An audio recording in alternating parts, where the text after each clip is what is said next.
ఆశ్చర్యపడి భ్రమపడి త్వరగా వెళ్ళిపోయి వారి చుట్టముండగా వరలోకి ప్రవేశించేసి వారి ముందుగా రక్షిష్ని చూడని నీవు పగలగొట్టుచున్నావు. సైన్యముల పరిస్థితులు యెహోవా పట్టణములో దేవుని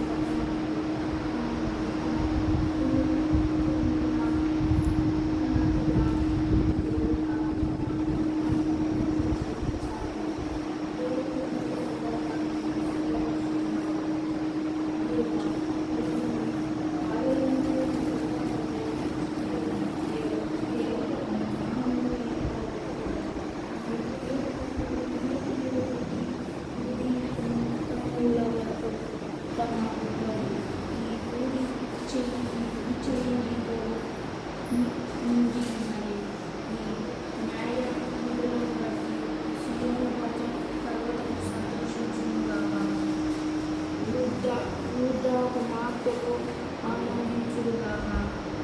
ముందు రాబో తరముకు ప్రకారములను నీ దానించి సూచిడి.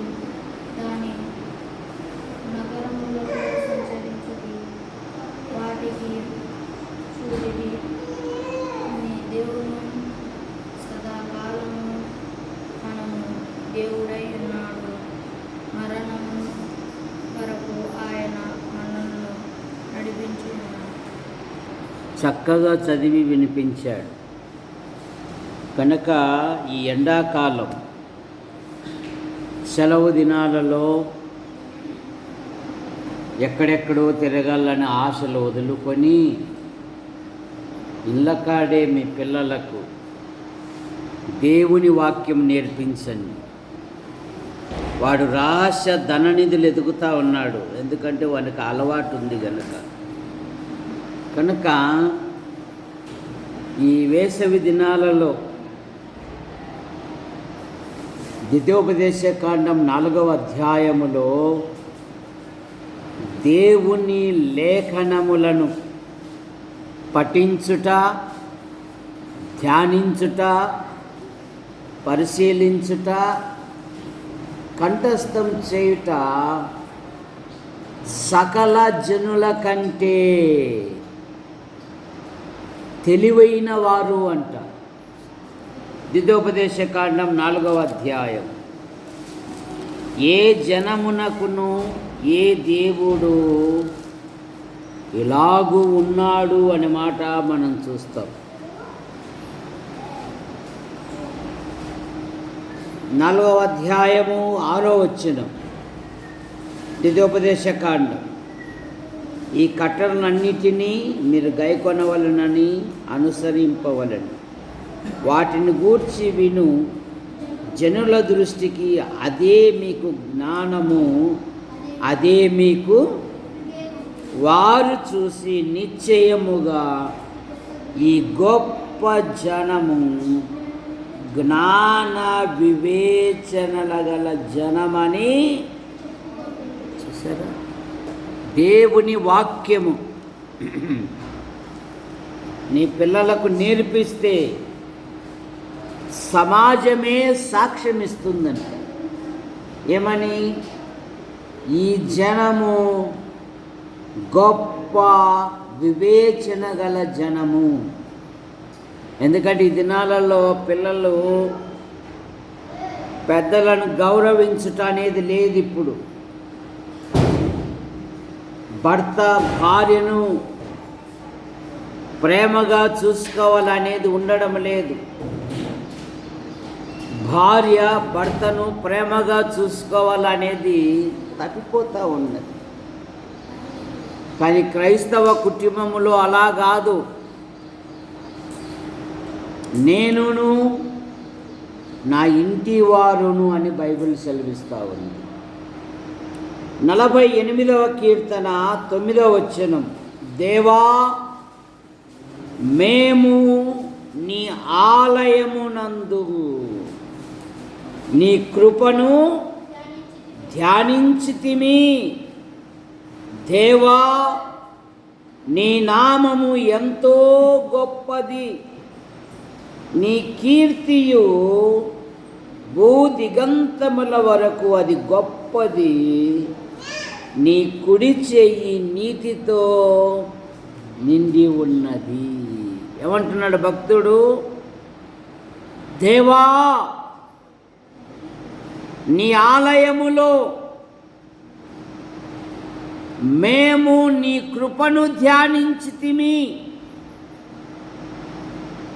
బైబిల్లో భక్తులు అనేక స్థలాలలో ధ్యానించువారుగా మనకు కనపడతారు. మొట్టమొదట ఇస్సాకు మనకు కనపడతాడు. ఆదికాండం 24వ అధ్యాయం 63వ వచనములో, సాయంకాలమున ఇస్సాకు పొలములో ధ్యానింప బయలువెళ్ళి అనే మాట మనం చూస్తాం. ఎవరు ఇస్సాకు? దేవుని స్నేహితునబడిన అబ్రహాము కుమారుడు, వాగ్దాన పుత్రుడు, గొప్ప ఆస్తికి వారసుడు. అబ్రహాము లోతు కలిసి నివసించలేనంత విస్తారమైన ఆస్తి ఉంది. ఆస్తిని బట్టి అతిశయపడలేదు, కానీ దైవజనులు లేని ఆ దినాలలో, సంఘము లేని ఆ దినాలలో, యేసు ప్రభు ఈ లోకానికి రాని ఆ దినాలలో ఒక యవనస్తుడు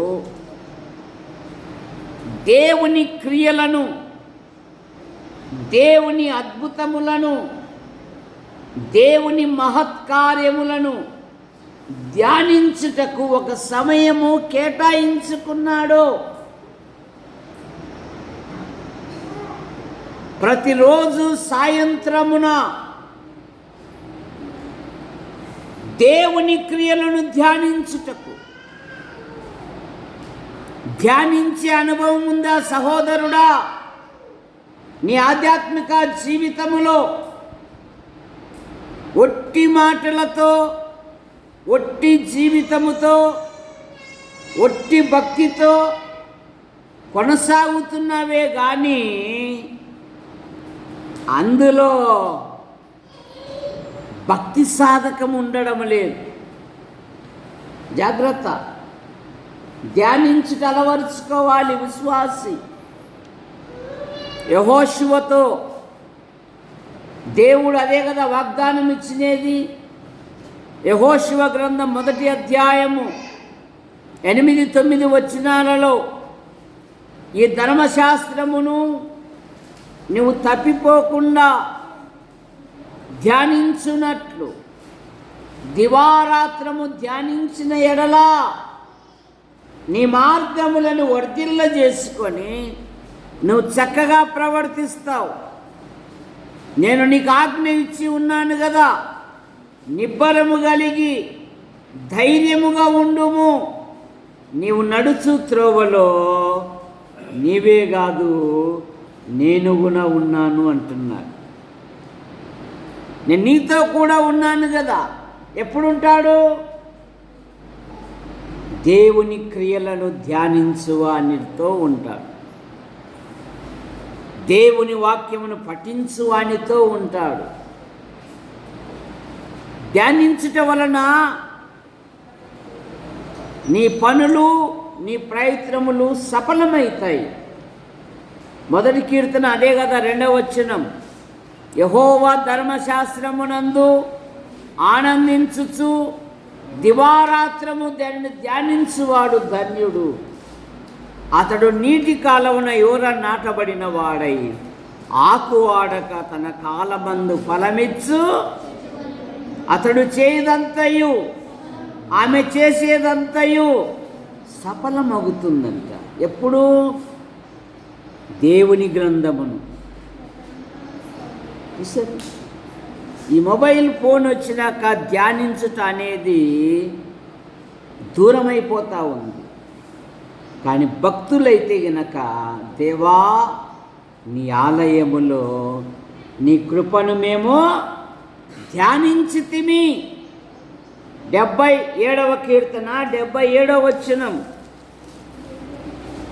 77 11వ వచనం, 77వ కీర్తన 11వ వచనం.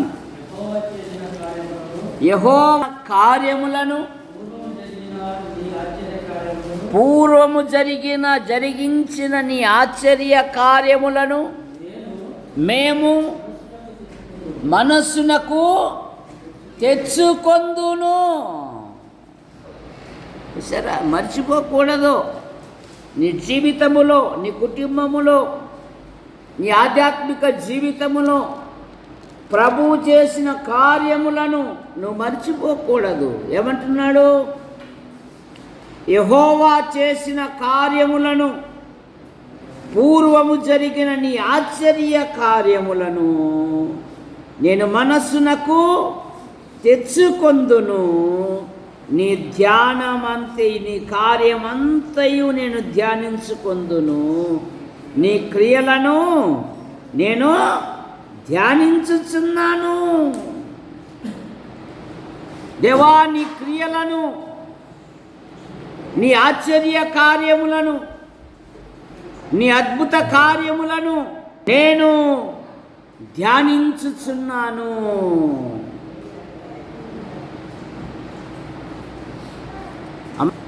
దేవుడు జరిగించిన ఆశ్చర్య క్రియలను మన పిల్లలకు నేర్పించాలి. మనం మన పిల్లలను వదిలేసి అది కాదు పోతాను సార్, అది వాడు కూడా పోతున్నాడు సార్, ఈ ఆలోచనలు మానుకోవాలా.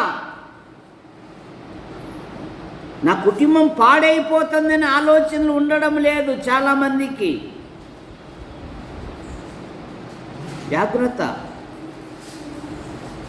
నీ ఆలయములో నీ కృపను ధ్యానించితిని. 104వ కీర్తన 34వ వచనం, 104వ కీర్తన 34వ వచనం.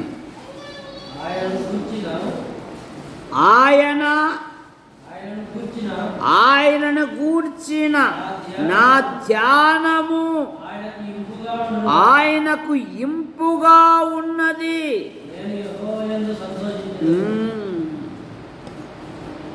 ఆయనను గూర్చిన నా ధ్యానము ఆయనకు ఇష్టముగా ఉందండి. ప్రన్న, నీవు నీ భార్య పిల్లలతో కూర్చోండి, దేవుడు చేసిన గొప్ప కార్యములను గురించి మీ పిల్లలతో ఎప్పుడైనా మాట్లాడారా? ఎప్పుడైనా వివరించారా? ఇదిగో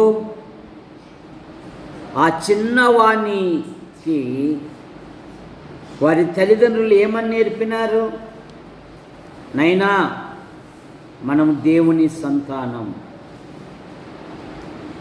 మన ఎదుట ఎవరైనా ఆకలి కొంటే మన కడుపు కాల్చుకొని అయినా ఎదుటివానికి ఒక ముద్ద పెట్టాలనైనా ఇది మర్చిపోవాకు. ఇతరులకు మనం అన్నం పెడితే దేవుడు మనకు సమృద్ధి అయిన ఆహారం ఇస్తాడు. అందుకని లేదా విన్సెంట్ పాల్ ఆ పిల్లవాడు ఎన్ని రొట్టెలు ఎన్ని చేపలు ఇచ్చాడు యేసు ప్రభునకు? 12 రొట్టెలు 5 చేపలు ఇచ్చాడా? 6 రొట్టెలు 7 చేపలు ఇచ్చాడా? ఎన్ని ఇచ్చాడు? 2 రొట్టెలు 3 చప్పట్లు కొట్టండి ఒకసారి. 5 రొట్టెలు 2 చేపలు బిడ్డ. కూర్చో. సరే, మన పిల్లలకు ఈ ఫోన్లు వచ్చినాక మాటలే లేవు, కూర్చొని మాట్లాడే ఆలోచనలు కూడా ఉండడం లేదు. మన పిల్లలకు మనమే అత్యున్నతమైన తల్లిదండ్రులము, గురువులము. గుర్తుపెట్టుకోండి, ఎవరో కాదు. పిల్లలకు బాల్యము నుండి దైవిక విషయాలు. ఆ చిన్న పిల్లవాడు 5 యవల రొట్టెలు 2 చిన్న చేపలు యేసు ప్రభు చేతిలో ఉంచాడు. మా అమ్మ చెప్పిందయ్యా, ఎవరైనా ఆకలి కొంటే నా కడుపు కాల్చుకొనైనా దేవుని చేతిలో పెడితే దేవుడు ఆశీర్వదిస్తాడంట. నేను ఇందాక టిఫిన్ చేసి వచ్చిన, నాకు పెద్దగా ఆకలి కాలేదు. అయినా ఆయన మాటలు వింటూ ఉంటే ఆకలి కూడా ఆవిరైనట్టు పోయింది. ఇదిగోండి అని విశ్వాసంతో తెచ్చాను. ఈ బైబిల్ ఎన్ని భాషల్లో ఎన్ని విధాలుగా చెప్పబడుతుందో ఆ పిల్లవాని త్యాగము అన్ని విధాలుగా ప్రశంసించబడుతూ ఉంది. నీ ఆలయములో నీ కృపను ధ్యానించితిమి. దేవా, నీ కృప ఎంతో ఉత్తమమైనది. ఏమంటున్నాడు? నీ కృపను ధ్యానించితిమి. కృప అనే పదానికి నిర్వచనము, దేనికి మనము అనర్హులమో దానిని అర్హులుగా చేయుటయే దేవుని కృప. 2వ కొరింథీ పత్రిక 8వ అధ్యాయము 9వ వచనం, మీరు మన ప్రభువైన యేసుక్రీస్తు కృపను ఎరుగుదురు గదా. ఆయన ధనవంతుడై ఉండి మీరు తన దారిద్ర్యం వలన మీరు ధనవంతులు కావాలనని ఆయన ఏమయ్యాడంట? పరలోక సంబంధమైన భాగ్యవంతులుగా చేయడానికి. భూలోక సంబంధమైన ధనవంతులు కాదు మనం. విశ్వాసమందు యాకోబు పత్రిక 2వ అధ్యాయములో విశ్వాసమందు మనము పరలోకపు భాగ్యవంతులుగా చేశాడు ఆయన. మన నిమిత్తము ఆయన ఈ లోకములో ఉన్నప్పుడు, జన్మించినప్పుడు స్థలము లేదు, జీవించినప్పుడు స్థలము లేదు, మరణించినప్పుడు స్థలము లేదు. ఆయన భూస్థాపితం చేసేటప్పుడు కూడా బేబీ ఎవరి సమాధిలో కూర్చోబెట్టారు. నిన్న వారం నేను జమడక్కు వేయింటి మామ, నాకు అంతగా తెలియదు అంటాను. అరిమతయ యోసేపు తన సమాధిని ప్రభుకిచ్చాడు. అతడు ధనవంతుడు, రహస్యమైన విశ్వాసి. సరే, అడిగారు, బోధకుడా నువ్వెక్కడ కాపురం ఉన్నావు? పక్షులకు గూళ్ళున్నాయి, గుంట నక్కలకు బొరియలున్నాయి, మనుష్య కుమారుడు తలవాల్చుకొనుటకు స్థలము లేదు. ఈ ప్రపంచములో ఆ పావురము తలవాల్చుటకు స్థలము లేదంట, తన కాలు చాపుటకు. చూసారా, ఆ చిన్న నావులు అలా నడువు వాల్చడం లేదో. పోనీలే బోధకు నిద్రపోనీలే, విశ్రాంతి తీసుకొనిలే అనుకున్నారా శిష్యులు. బోధకుడా మేము నశించిపోవచ్చున్నాము, మీకు మీ విశ్వాసం ఎక్కడా అన్నాడు ఆయన. నేను లేనా మీతో? ఆయన లేచి గాలిని సముద్రమును గద్దింపగా అది మిక్కిలి నిమ్మలమాయ.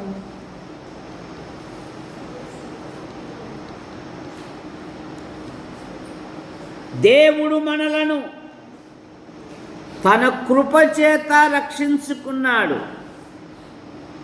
తీతు పత్రిక 2వ అధ్యాయము 11వ వచనం. తీతు పత్రిక 2వ అధ్యాయము 11వ వచనం. ఏలయనగా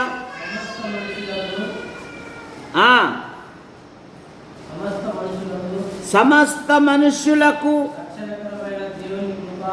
రక్షణకరమైన దేవుని కృప ప్రత్యక్షమై మనం భక్తిహీనతను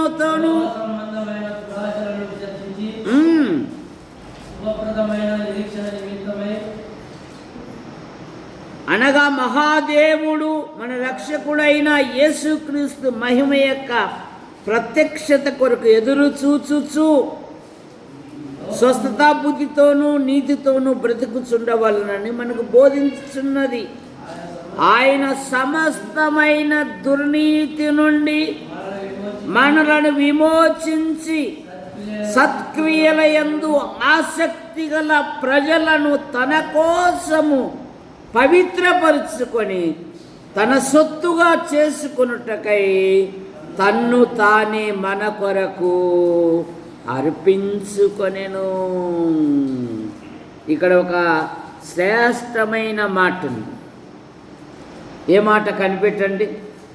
ఈ 14వ వచనములోనే దేవుని యొక్క ఉద్దేశం, దేవుని యొక్క ప్రణాళిక, దేవుని యొక్క ఆలోచన నీ మీద నా మీద ఏమని ఉంది? అక్కడే ఉంది చూడండి. ఎందుకు విమోచించినాడంట? ఎందుకు రక్షించుకున్నాడంట? ఎందుకు ప్రాణం ఇచ్చి నన్ను నిన్ను కొన్నాడంట? ఎందుకంట? చెప్పు రమణ కుమారి గారు, చెప్పాలి. ఇంకా ఆ మాట ముఖ్యమైనది. మంచి క్రియల యందు నీవు నేను ఆసక్తి గలవారమని ఆయన ఆలోచించి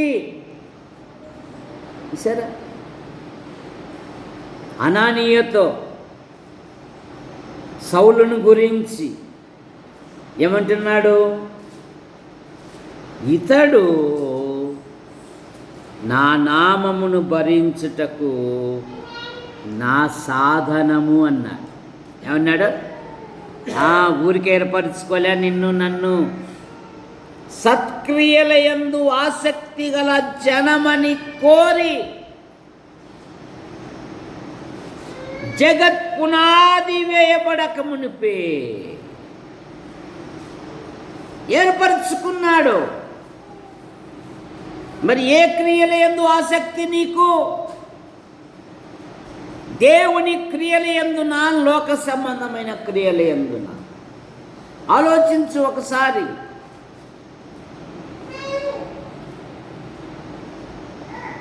వీరు దేవుని పని పట్ల ఆసక్తి గలవారని ఎంచి అని ఏర్పరచుకున్నాడు. కుటుంబం కొరకు ఏ విధంగా రాత్రింబగళ్ళు శ్రమపడుతూ ఉన్నామో, పరలోక రాజ్య విస్తీరణ కొరకు కూడా ఆ విధంగానే శ్రమపడాలి. ప్రతివారి బాధ్యత పిలిచిన వాని గుణాతిశయములను ప్రచురించాలి, ప్రకటించాలి, ఇతరుల యొద్దకు వెళ్ళి చెప్పాలి. అన్ని కాలాలు ఒకే రీతిగా ఉండవు, గుర్తుపెట్టుకో. నీ ఒంటిలో ఆరోగ్యం ఉండంగానే, నీ జేబులో కాసులు ఉండంగానే, నీ ఇంటిలో గుప్పడి బియ్యం ఉండంగానే దేవుని పనికి ఉపయోగించు. బలా నమ్మకమైన దాసుడా, దాసురాలా అని మనము పరిశుద్ధులందరి ఎదుట మనం ప్రశంసించబడతాం. దేవుని కృప ప్రత్యక్షమై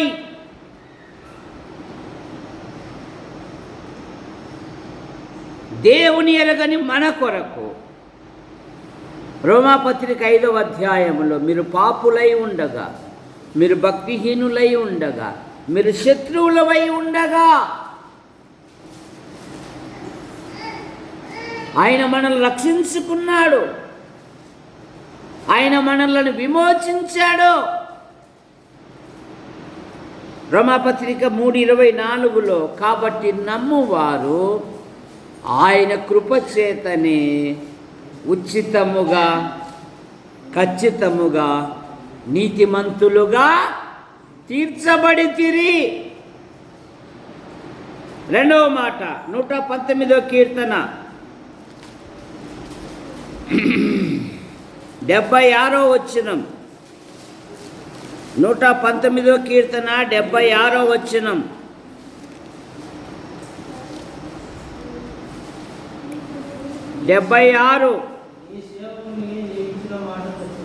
నీ సేవకునికి నీవిచ్చిన మాట చొప్పున నీ కృప నన్ను ఆదరించునుగాక. నన్ను ఆదరించునుగాక.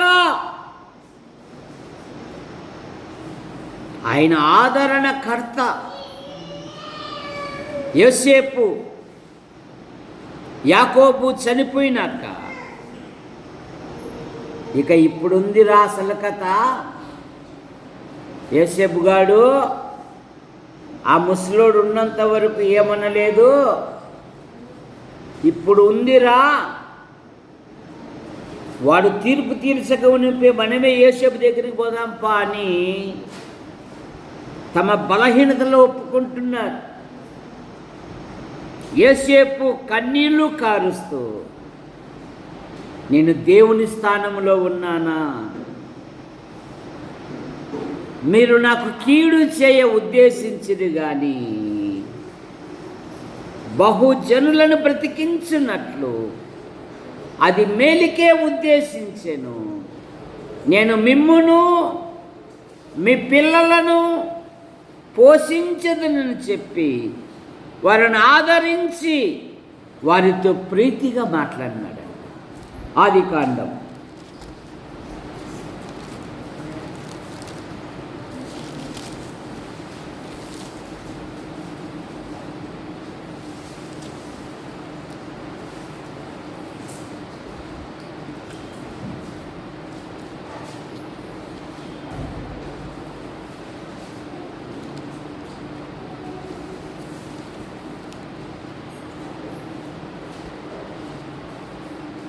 50వ అధ్యాయం.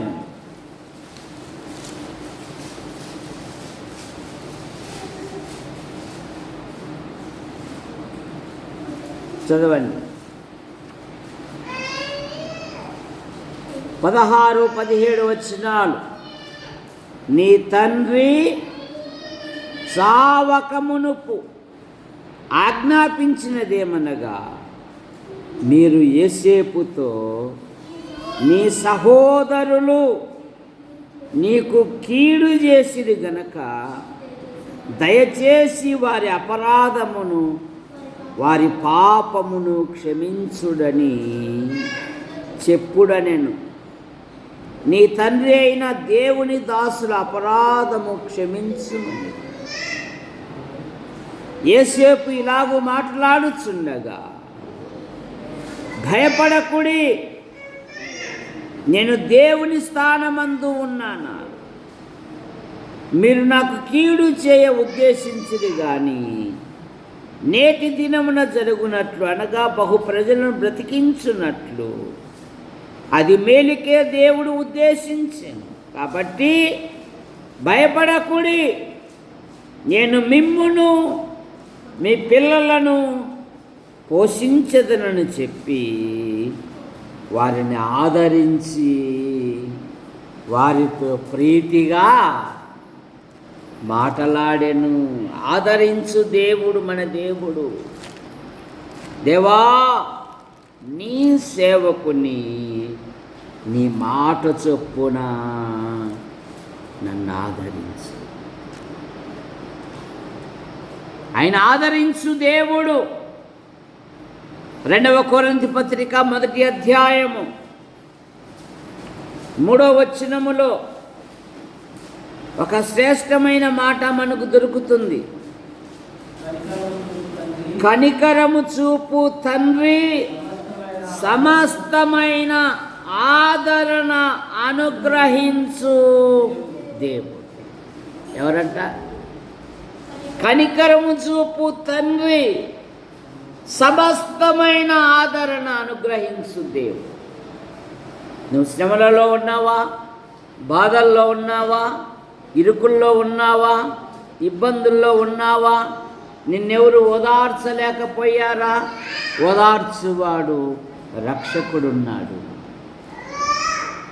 నేనే మిమ్మల్ని ఓదార్చువాడను అంటున్నాడు. ఒకని తల్లి వానిని ఆదరించున్నట్లు నేను మిమ్మును ఆదరించెదను, నేను మిమ్మును ఓదార్చెదను అంటున్నాడు. కనుక నీ భారమంతా, నీ ప్రతి శ్రమ అంతా ఆయనకు తెలియజేయి. ఆయన ఓదార్చు రక్షకుడు, ఓదార్చువాడై ఉన్నాడు. 94వ కీర్తన 19వ వచనములో మనకు ఒక మాట దొరుకుతుంది. 94వ కీర్తన 19వ వచనం, నా అంతరంగమందు విచారములు హెచ్చుగా నీ గొప్ప ఆదరణ నా జీవితములో. దావీదు జీవితములో బాల్యము నుండే అనేకమైన సమస్యలకు గురయ్యాడు. అన్నగారులు యుద్ధానికి వెళ్ళారు, 40 రోజులు సాధించినారా? ఒక్కడు కూడా సాధించలేరు. నేను యుద్ధానికి వెళ్తాను అంటే రాజుగారు అన్నారు, నువ్వు బాలుడవు అన్నాడు. దావీదు అన్నాడు, నీ గర్వం నాకు తెలుసురా అన్నాడు. ఇశ్రాయేలుకు గొప్ప రక్షణ కలుగజేసినప్పుడు రాజుగారు అసూయపడ్డారు. దేశాంతరం తిరిగాడు దావీదు. కొండల్లో, లోయల్లో, గుహల్లో, అడవుల్లో దాక్కున్నాడు. కానీ దేవుడు దావీదును సౌలు చేతికి అప్పగించలేదు అనే మాట మనం చూస్తాం. నా అంతరంగమందు విచారములు హెచ్చగా నీ గొప్ప ఆదరణ నాకెంతో నెమ్మది కలిగజేసింది. పౌలు గారు కూడా అదే కదా. 2వ కొరింథీ పత్రిక 1వ అధ్యాయము 8-9 వచనాలలో, సహోదరులారా, ఆసియాలో తటస్థించిన శ్రమను గూర్చి మీకు తెలియకుండుట మాకు ఇష్టం లేదు. అదేమనగా మేము బ్రతుకుదమని నమ్మకము మాకు లేకుండునట్లు అత్యధిక భారము వలన మేము కృంగిపోతిమి. మరియు మృతులు లేపు దేవుని యందే గాని మా యందు మేము నమ్మిక ఉంచకుండునట్లు మరణమగుదమని నిశ్చయము మా మట్టుకు మాకు కలిగి ఉండెను. ఆయన అట్టి గొప్ప మరణము నుండి మమ్మను తప్పించెను. ఇక ముందును విశ్వాసి యొక్క నిరీక్షణ చూడండి. ఆయన తప్పించెను, తప్పించును అంట. మా దొరసంబాబును అనుకోకుండా ఒక 500 అడిగినాను అనుకో, ఏమో లేదు సేవకుడు అడిగినాడని ఇస్తాడు. రెండోసారి అడిగితే నేనేమన్నా డ్యూటీకి పోతున్నానా, ఎక్కడి నుండి వస్తాయి నాకు అని అంటాడు. చూసారా? కానీ దేవుని కృప అలా కాదు. మమ్మల్ని తప్పించెను, ఇక ముందును. కనుక విశ్వాస జీవితంలో దేనిని గురించి ఆందోళన పడనక్కర్లేదు. ఎందుకంటే ఈ శ్రమలలో ఆయన మమ్మను ఆదరించుచున్నాడు గనక ఎట్టి శ్రమలలో ఉన్నవారిని ఆదరించుటకై ఆయన మా శ్రమ అంతటిలో ఆదరించాడు.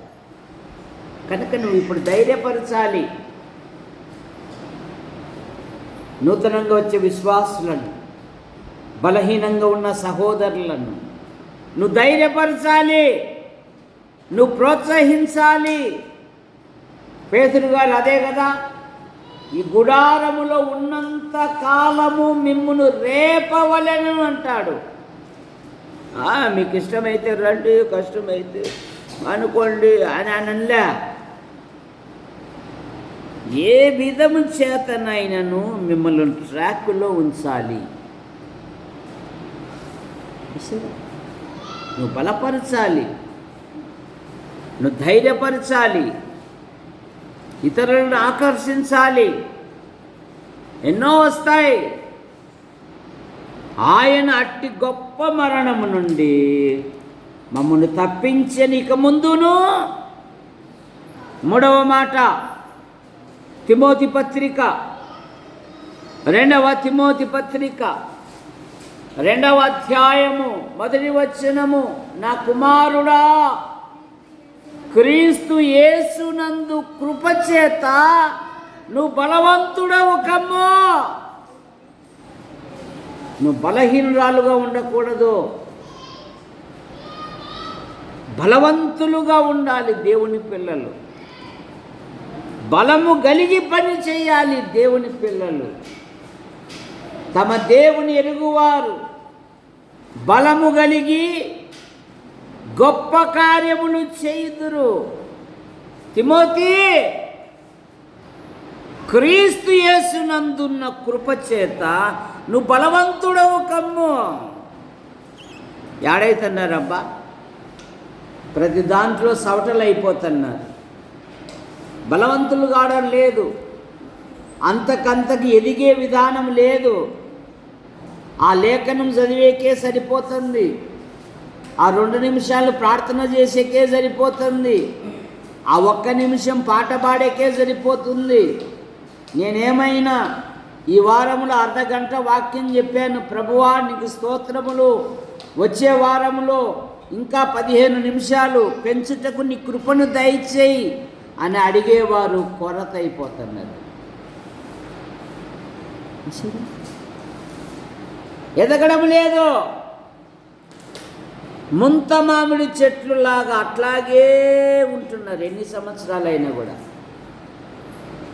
ఆ చిట్టా ఏదో రాసి పెట్టాడంటే ఆయన పోతురాయి రాజయ్య శిలాశాసనము, ఆ శాసనం ఇప్పితే ప్రసంగాలు అంటారు. నాకేమో రేపో మాపమో 60 సంవత్సరాలు పడతా ఉన్నాయి. ఆయన ఇంతవరకు ఒక్కసారి కూడా లేగలేకపోతే. అది కాదు కదా, ఆధ్యాత్మికంగా పక్షిరాజు వలె అంతకంతకు పోయిన సంవత్సరం 7 మాటలు చెప్పాడు ఇస్సాకు, ఒక మాట ఈ సంవత్సరం తుస్. సరే, ఎందుకు? భక్తి సాధనం చేయడం లేదు. సాతానుడు ఏదో ఒక పని చిక్కించి లాభాన్ని చూపి నేను ఆధ్యాత్మికంగా దరిద్రునిగా పడేస్తున్నాడు. అది గమనించడంలే నువ్వు. ప్రకటన గ్రంథంలో అదే కదా, నువ్వు ధనవంతుడని చెప్పుకుంటున్నావే కానీ నువ్వు దరిద్రుడివే అంటుంది బైబిల్.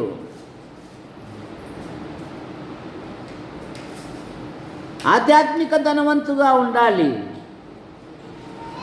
యవనస్తులు ప్రారంభ దినాలలో సంఘ కూడికలలో లేయి రాజా, లేయి, నిలబడు, నువ్వు నిలబడు. కట్టె తీసుకురమ్మంటావా? ప్రారంభ దినాలలో సంఘ ప్రారంభ దినాలలో కూడికలు ఎప్పుడు ప్రారంభమయ్యేటి? మీరు ఎప్పుడు వచ్చేవాళ్ళు? ముందు వచ్చేవాళ్ళ, లాస్ట్ వచ్చేటోళ్ళ, 5 నిమిషాలు ముందు వచ్చేటోళ్ళ? ఇప్పుడు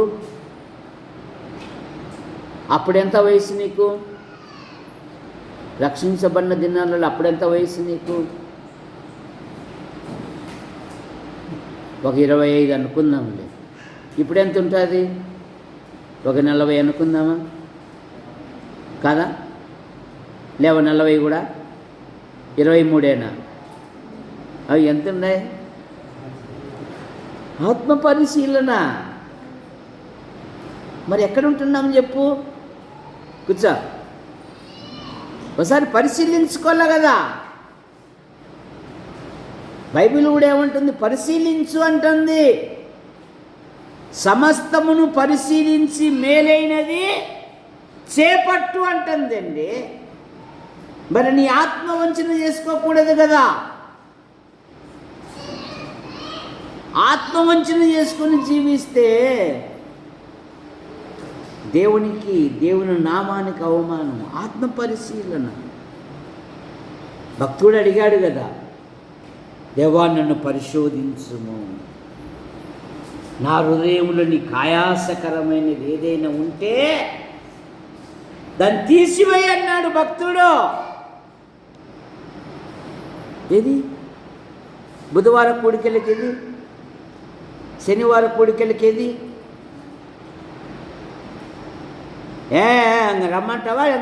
ఇంకా ఎట్లా చెప్పు? ఇంకా ఇట్లయితే కాదులే కానీ ఆదివారం పెట్టేస్తామంటావా?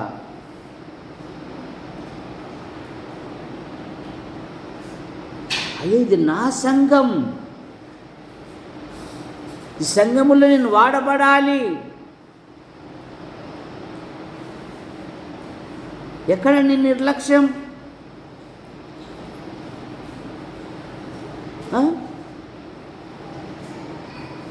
ఒక ఆమె 30 కిలోమీటర్లు రోజు డ్యూటీకి పోవాలి. బియ్యం వేస్తున్నారని చెప్పినారు. డ్యూటీ కంటే ముందు బియ్యానికి పోయి బియ్యం తెచ్చి తర్వాత డ్యూటీకి పరిగెత్తుతుంది. ఎంత ఆసక్తిస్తుడు! ఎందుకు? వాడు ఇచ్చాడు, ఇవ్వడం మళ్ళా ఇటు బువ్వ కావాలా, అటు అవ్వ కూడా కావాలా. మందిరం దగ్గరికి వచ్చేకల్లే పోయినాడు. ఈ ఆదివారం కూడా వచ్చాడో రాడో అబ్బా. మనిషా ముఖ్యం ప్రభానికో?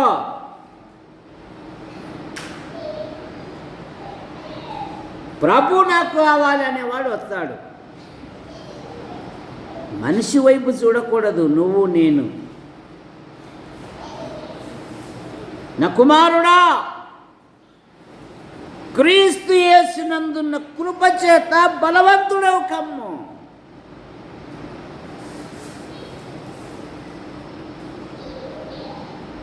ఆడుంది నీ ఆధ్యాత్మిక జీవితం? చల్లారిపోయింది. ఓడలో ఉన్న వారందరూ ప్రార్థిస్తూ ఉంటే మనవాడు నిద్రపోతున్నాడు. ఎవరు నిద్రపోతున్నారా ఓడలో? మదిలేట నోవాహు. వాడు నోవాహు నిద్రపోతున్నాడంట. యోనా ప్రార్థనలో చల్లారిపోయాడు. ఓడ అడుగు భాగాన్ని నిద్రపోతున్నాడు. ఆ తుఫాను నుండి రక్షించబడాలి అని అందులో ఉన్న ప్రతి వారు తమ వారిని గురించి మొరపెడుతున్నాడు. నిజదేవుడు ఎరిగిన వాడు ఓడ అడుగు భాగాన్ని నిద్రపోతున్నాడు.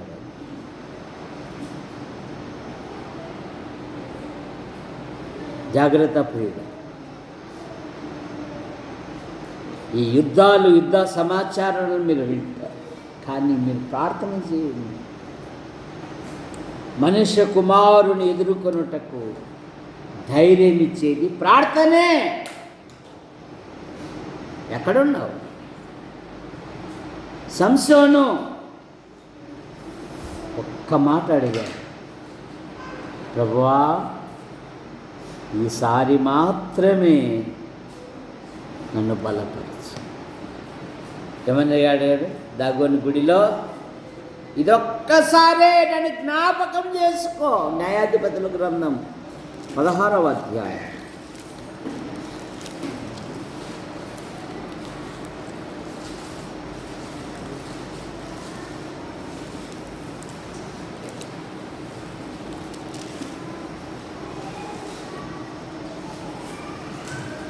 28, 16, 28.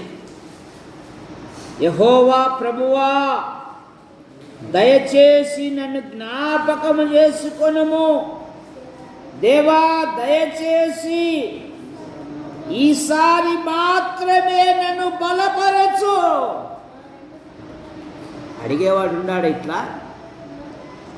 ఇట్లా ప్రార్థించేవాడు ఉన్నాడా? తప్పులు చూపడం కాదు, ఇట్లా అడిగేవాడు ఉన్నాడా? నా ఆధ్యాత్మిక జీవితంలో ప్రభువా, ఈసారి మాత్రమే నన్ను బలపరచయ్యా.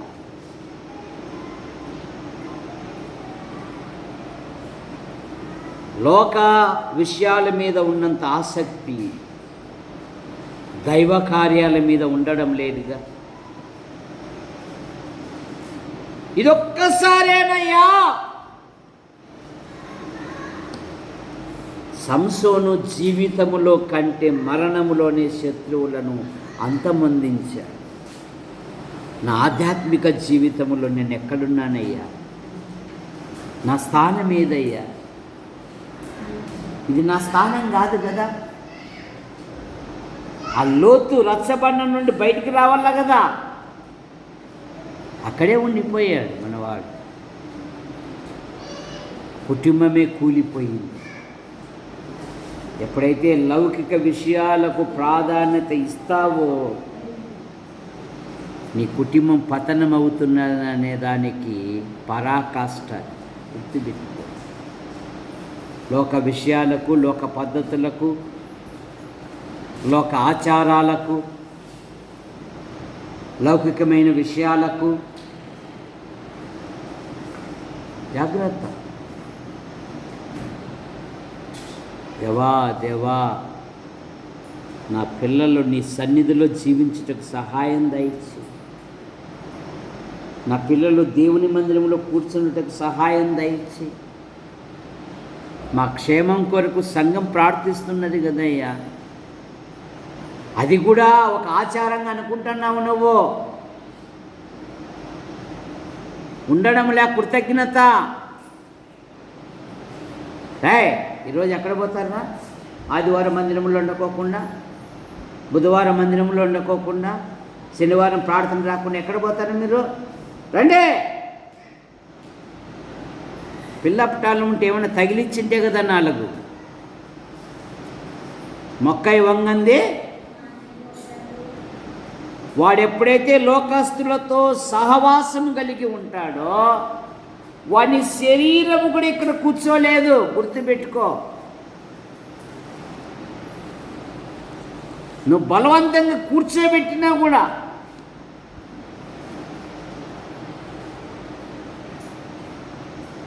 పొద్దునైనా సహవాసం మంది కాదన్న. ఇది మన సహవాసం. దేవుని సన్నిధికి నడిపించుకోవాలన్నా మన దేవుని మందిరానికి రావాలి. ఆయన బలపరిచే దేవుడు. యెహెమ్యా గ్రంథం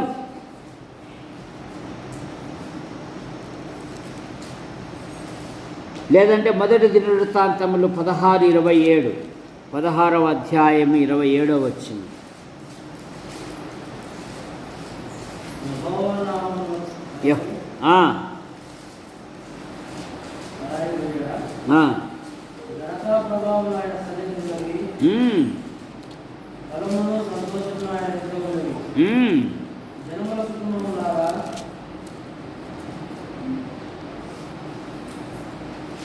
ఘనత ప్రభావములు ఆయన సన్నిధి ఉన్నవి. బలమును సంతోషమును ఆయన యొద్ద ఉంది. కనుక నాకు బలము దయచేయి ప్రభువా. ప్రకటించే బలము దయచేయి, ప్రార్థించే బలము దయచేయి, పాట పాడే బలము దయచేయి, దేవుని సంఘానికి ఇతరులు నడిపించే బలము నాకు దయచేయి.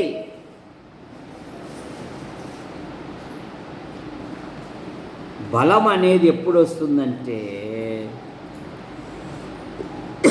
నీవు దేవుని యందు ఆనందించినప్పుడు బలం వస్తుంది నీకు. ఎప్పుడు బలం వస్తుందంట? యెహోవాయందు ఆనందించుట వలన మీరు బలం పొందుదురు అంటుంది బైబిల్. నెహెమీయా గ్రంథం 8వ అధ్యాయము 10వ వచనం.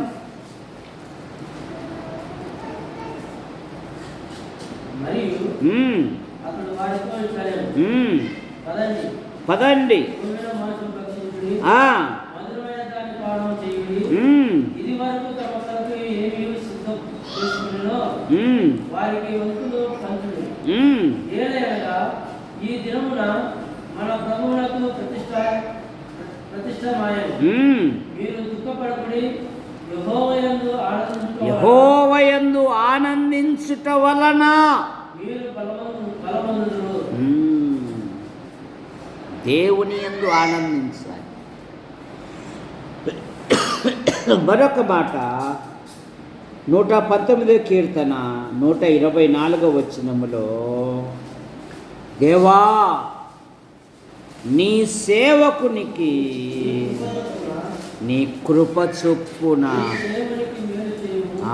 నీ కృప చొప్పున మేలు చెయ్యి. నీ సేవకునికి నీ కృప చొప్పున మేలు చేయుము. 94:14 కీర్తనలో 90:14 కీర్తనలో ఆయన కృప తృప్తిపరుస్తుంది. 23వ కీర్తన 6వ వచనములో, కృపాక్షేమములే మన వెంట కనుక దేవా మేము నీ ఆలయమందు నీ కృపను ధ్యానించితిమి. రక్షించిన దేవుని కృప, ఆదరించిన దేవుని కృప, బలమిచ్చిన దేవుని కృప. సంసోన్ అదే కదా,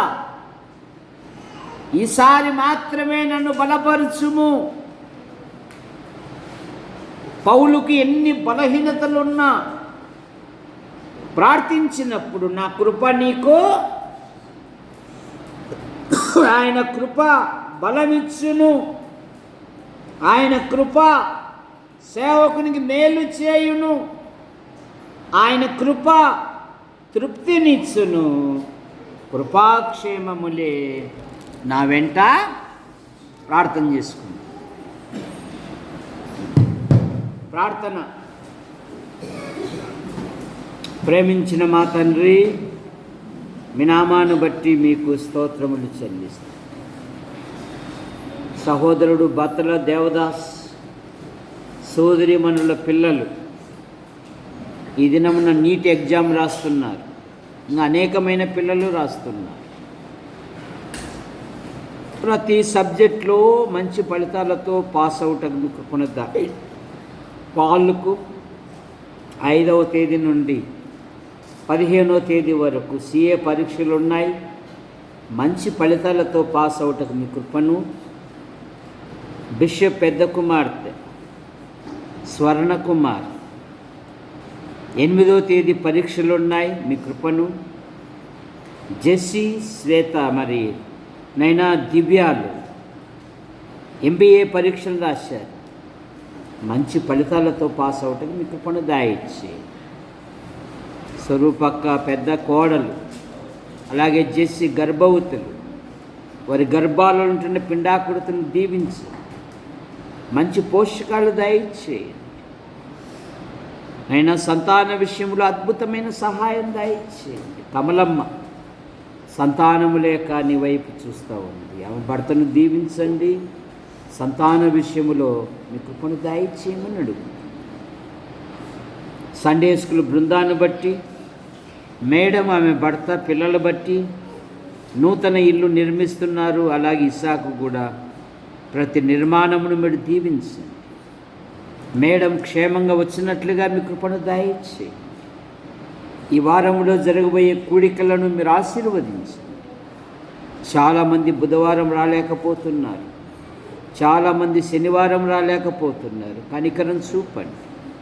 ఈ వేసవి దినాలలో పిల్లలు సమయాలలో వెళుతున్నప్పుడు ఎవరు ఏ విధమైన బలహీనతలు గురి కానికుండా కాపాడు. నైనా మీకు వందనాలు చెల్లిస్తున్నాం. దొడియం సంజీవ వివాహమును మీరు దీవించండి.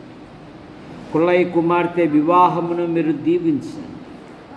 జోజి కుమారుని వివాహమును మీరు దీవించండి. అలాగే ఆలోకొండ ఇస్సాకు వారి యొక్క సంతానం యొక్క వివాహమును కూడా మీరు దీవించండి. అయ్యా మీకు వందనాలు చెల్లిస్తున్నాం.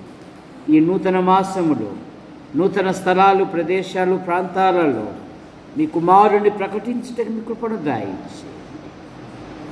మా యాడికి మండలమును, మా తాడపత్రి నియోజకవర్గమును, మా అనంతపురం జిల్లాను, మా తెలుగు రాష్ట్రాలను, మా భారతదేశమును, ప్రపంచ ప్రజలను, నాయకులను, అధికారులను దీవించమని అడుగుతున్నాం. మా యాడికి మండలము నుండి ఉపాధి కొరకు, ఉద్యోగం కొరకు, ఉన్నతమైన చదువు కొరకు వెలుపల ఉంటున్న ప్రతి కుటుంబాన్ని, ప్రతి యవనస్తుని, యవనరాలను దీవించి యేసు ప్రభు గుండాల దానమ్మకుంటున్న ప్రతి బలహీనత మీరు ముట్టి స్వస్థపరచండి. నరసింహ తల్లికుంటున్న ప్రతి బలహీనత కూడా మీరు ముట్టి స్వస్థపరచండి. అయ్యా కొందరు రాలేకపోయారు, మరొక తరుణము దయచేయండి. యూట్యూబ్ ద్వారా వీక్షిస్తున్న ప్రతి వారిని దీవించండి.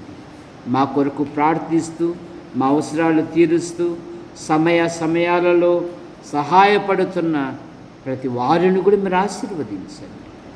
సంఘము దినదినము బలాభివృద్ధి నందుటకు మీ కృపను దయచేయండి.